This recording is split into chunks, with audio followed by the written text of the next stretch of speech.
رشتوں اور مستقبل کے بارے میں مسلسل پریشان رہتا تھا۔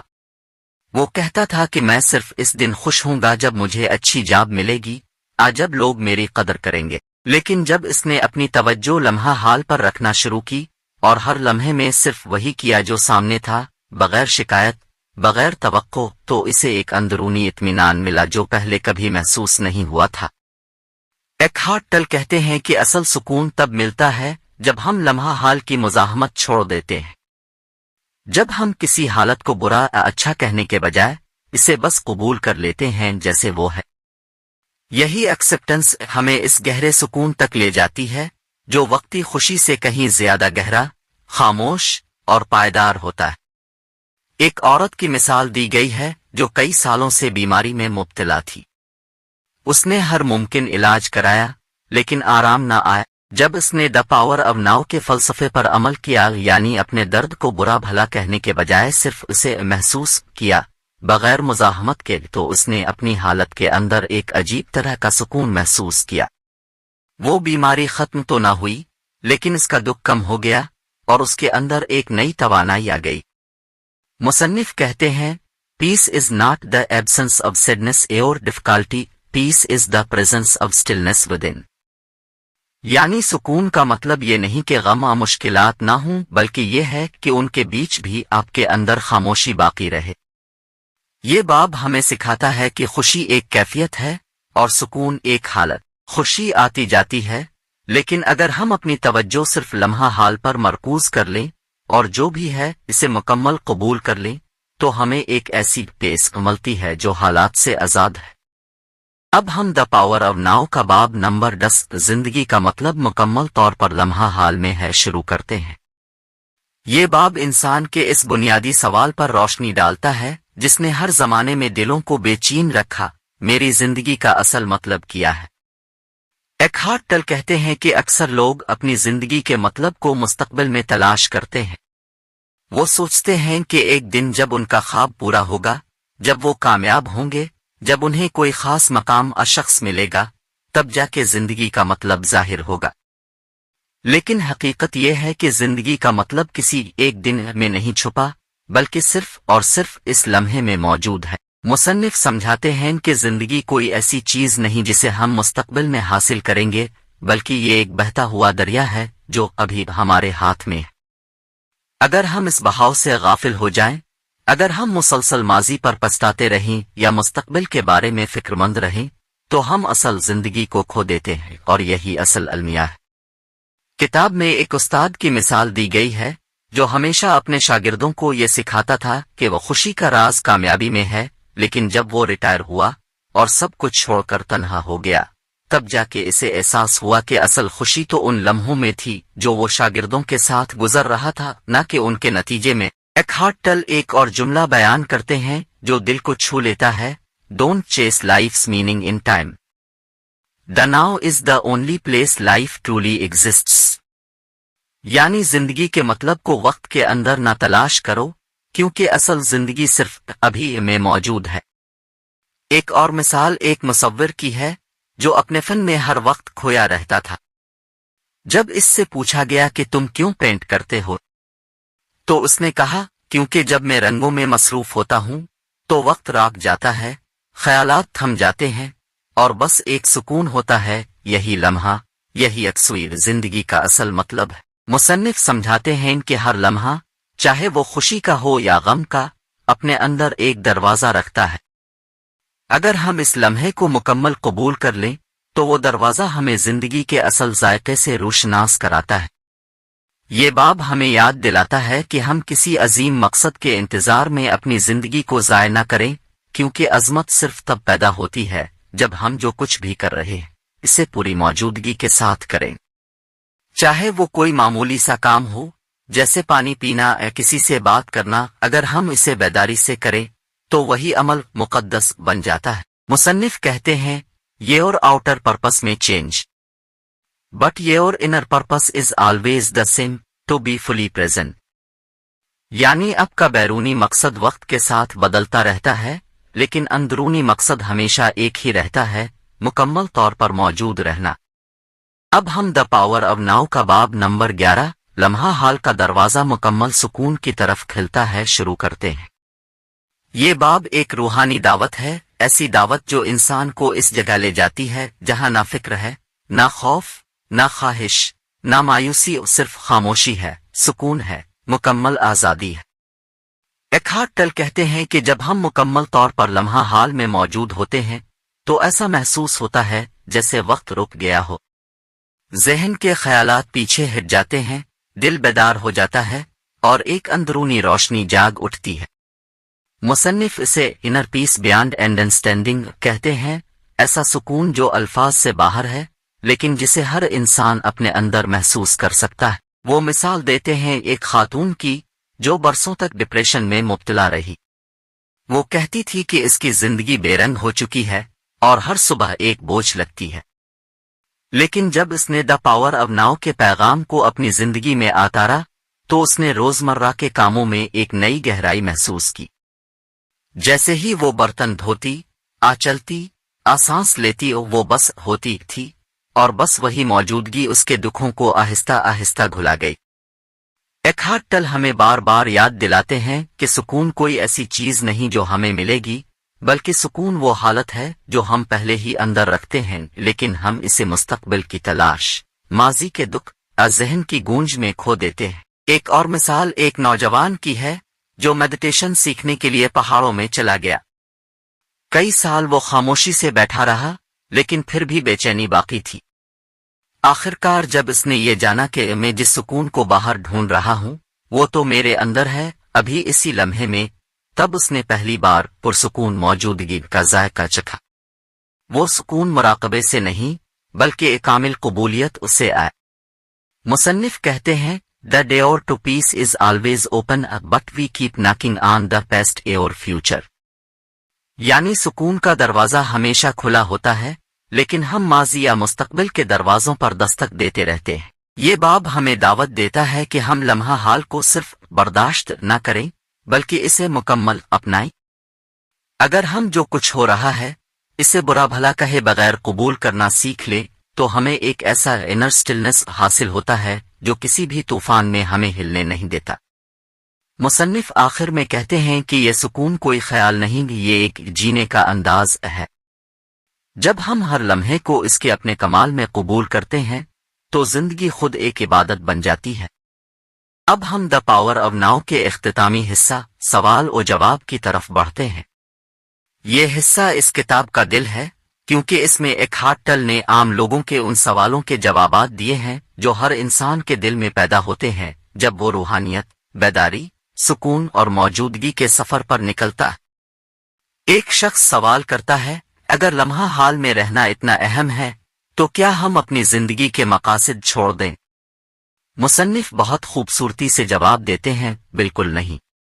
مقصد رکھنا ضروری ہے لیکن مقصد کو ذہن میں رکھتے ہوئے مکمل توجہ حال پر دینا زیادہ ضروری ہے۔ وہ مثال دیتے ہیں ایک مالی کی جو پودا اگانے کا ارادہ رکھتا ہے لیکن اگر وہ صرف پھول آنے کی فکر کرے اور زمین، پانی اور دھوپ کے لمحے کو نظر انداز کرے تو وہ پھول کبھی نہیں کھلے گا۔ اسی طرح ہم اپنی زندگی میں جو کچھ کرنا چاہتے ہیں وہ سب ایک منصوبہ ہو سکتا ہے لیکن اس منصوبے کو حاصل کرنے کا واحد دروازہ ابھی ہے، نہ کہ کل۔ ایک اور سوال پوچھا جاتا ہے، اگر ماضی میں میرے ساتھ کچھ برے واقعات ہوئے ہیں تو کیا میں انہیں بس چھوڑ دوں؟ ایکہارٹ ٹل جواب میں کہتے ہیں، ماضی کو یاد کرنا برا نہیں لیکن اس کے ساتھ ایک شناخت بنانا تباہ کن ہے۔ اگر آپ خود کو صرف اپنی کہانی سے پہچانیں گے تو آپ ہمیشہ ایک قید میں رہیں گے۔ وہ ایک مثال دیتے ہیں ایک عورت کی جو کہتی تھی کہ میری زندگی تباہ ہو گئی کیونکہ میرے والد نے مجھے بچپن میں پیار نہیں دیا، لیکن جب اس نے یہ جانا کہ وہ اب بالغ ہے اور اس کے اندر ایک نیا شعور جاگ سکتا ہے تو اس کی ساری کہانی، اس کی ساری پہچان بدل گئی۔ وہ اب ماضی کا شکار نہیں بلکہ حال کی بیدار قوت بن گئی۔